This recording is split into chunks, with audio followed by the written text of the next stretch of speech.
2016 has proven to be an interesting year for phablet fans, where we used to experiment with a number of large-screen phones.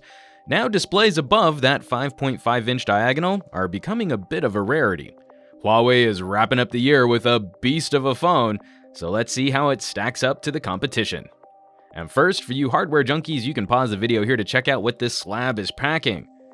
And with that wrapped up, there's no way around it. The Mate 9 is a big phone, but we need to start with praise, as Huawei has done a fantastic job of minimizing bezel sizes on the front face. There's little else to look at, just this big old screen. This layout does a respectable job of keeping the phone in your hand. The rear-mounted fingerprint sensor is appreciated, controls both on the right-hand side, though I mostly kept the plastic cover on to help provide just a touch more grip. It is attractive hardware, especially these glossy sides, with an almost jewel-like faucet running around the display edge. Though these traditional Huawei cutouts on the back could be cleaned up, it's an abrupt stop for these antenna bands. Ultimately though, it's a premium-priced device, and it definitely looks the part. Approaching mini tablet sizes, you're apt to use the phone a little farther away from your face, but we still would have preferred moving up to a Quad HD display on this device. 1080p is more than adequate for getting your daily tasks done, but switching to smaller text, it's not quite as sharp for fine detail when I do get the phone closer to my face. It's also not the best screen resolution for diving into a little virtual reality, but it will easily beat Pentile AMOLED screens under magnification. It's respectably bright, decently readable outdoors. In auto mode, it falls just a fraction behind the LG V20, but it's easier to get the Huawei up to that maximum brightness, where LG all but requires using the phone in direct sunlight. We do appreciate this quick toggle for the eye comfort mode, we just wish the screen got dimmer for late night redditing.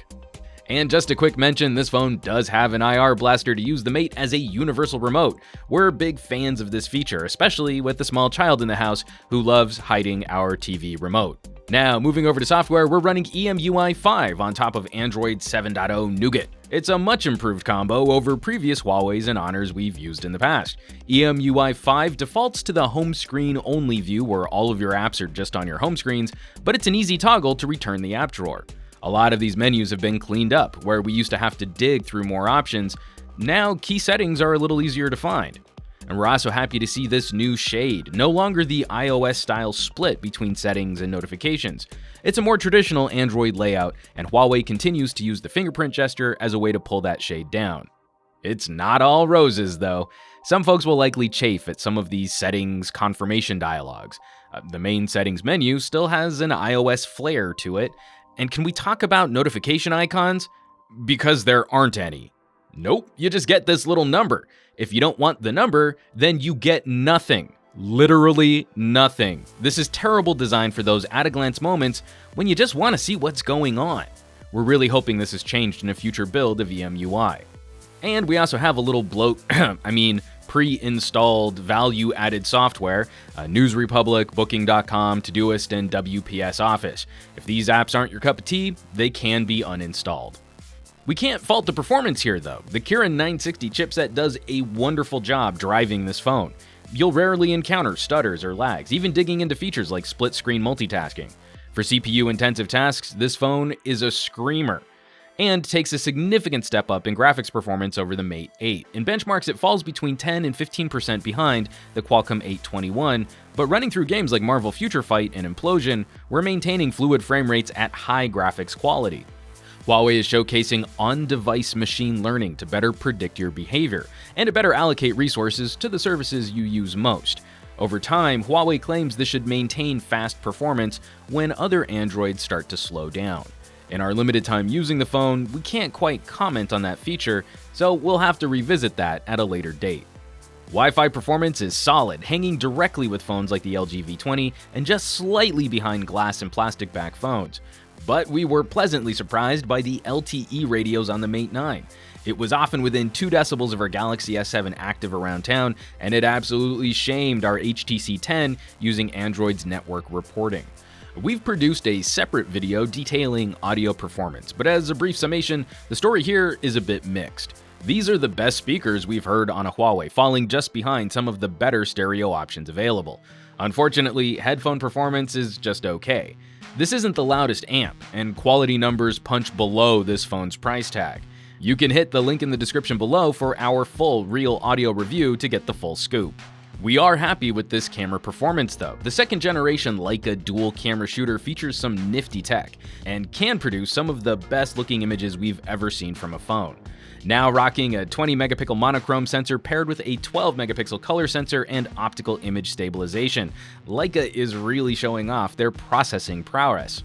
Contrast and clarity are terrific. White balance tends to err on accuracy, over-representing the color of the light in your scene, but color has a nice pop to it. And the phone utilizes a number of slick software tricks to improve zoom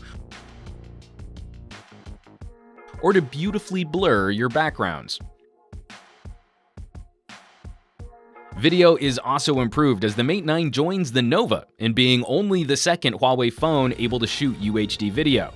OIS is definitely appreciated, but you'll often arrive at shakier footage than on many competing devices.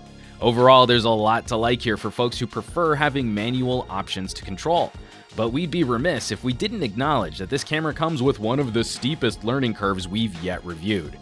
It's not that it's particularly hard to use if you've ever handled a camera before, but users will need to spend time familiarizing themselves with where every option lives and what settings you can use in which modes, like not being able to zoom when you're shooting in manual and capturing raw images. Also, Leica's involvement on image processing means output won't feel like other phones. Leica engineers prefer a particular look for photos. For example, noise really isn't a deal breaker if it adds to the feel of the capture. Color processing also has a very distinctive look to it. If you've handled an iPhone in the last 4 years, you can be pretty confident what your photos will look like. The Mate 9 will be very unfamiliar in operation and output to most users just picking it up. With a little practice though, this camera is capable of absolutely stunning output.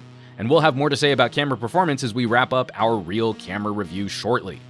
Huawei has also improved the microphone array on the Mate 9 in the camera and in the audio recording app. The phone can focus the onboard microphones to adjust for the directionality of your audio subject.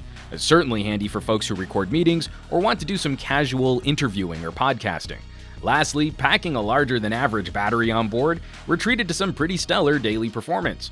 Running our media test, streaming 30 minutes of HD video over Wi-Fi at 190 lux, the Mate drained 4% of its battery, making it one of the best Android performers we've run on this test, falling just behind the more power-efficient iPhone 7 Plus. We just might have a new champion for recharging, however. Using the supply charger for a half hour, the Mate hit an incredible 58% recharge, while only getting slightly warmer to the touch.